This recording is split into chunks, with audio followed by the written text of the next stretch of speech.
Well, finding hope. I think, like for me, hoping for new friends. And I think this is what this Y does.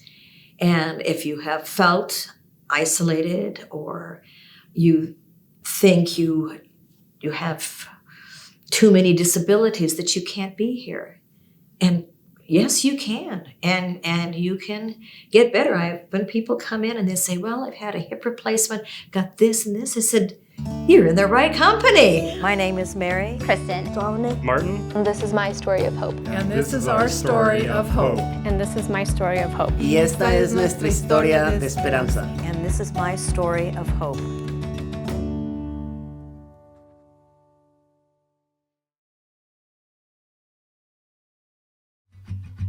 I moved to Ashland in 1972, but it was after my daughter, who was born in 74, that my friend said, I will take you to the Y so you can meet more people.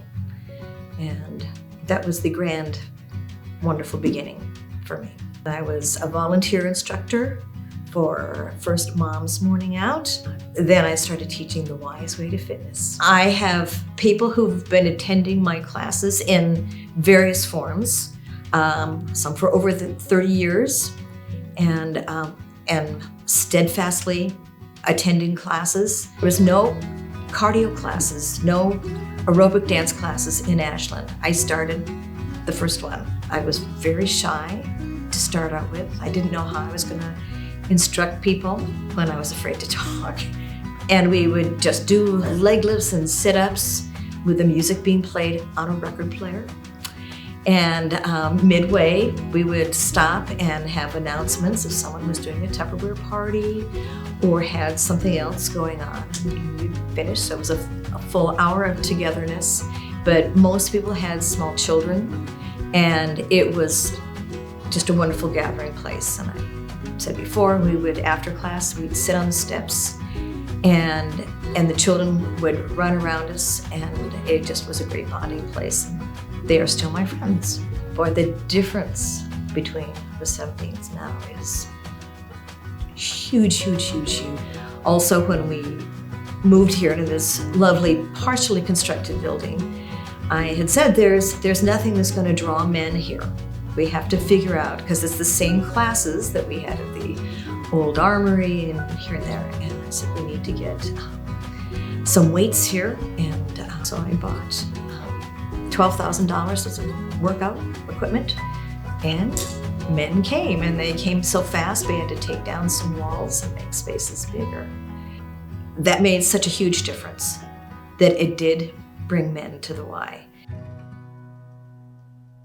My mother came up for a visit from the Bay Area, and she said, I went to this health spa, bunch of young gals hopping around, and she said I couldn't do it. I thought, this is what we need. We need a class for people, women who just had babies or who've had surgery or older and hadn't been in a fitness class in a long time, and it was going to be a gentle way to get back in fitness without the trauma or disappointment or embarrassment about what you could do. But it's still a place where people can feel a level of comfort and not competition, but feel like they're staying healthy, which is why it's called Keeping Fit Now.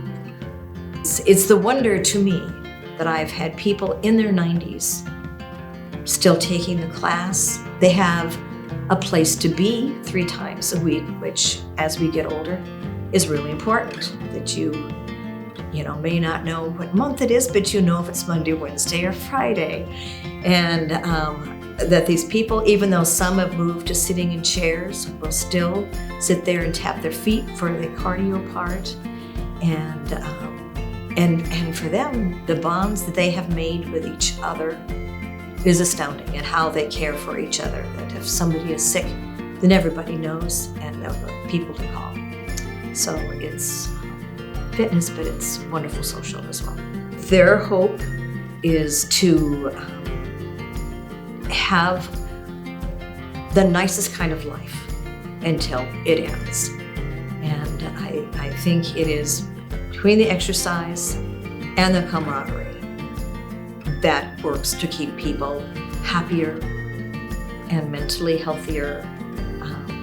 And so it'd be foolish to not come. I'm glad that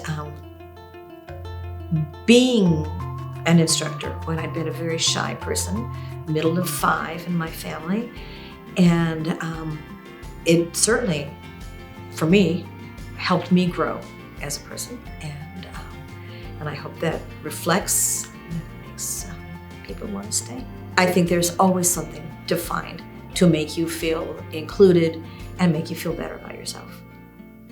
My name is Mary, and I'm a catalyst of hope.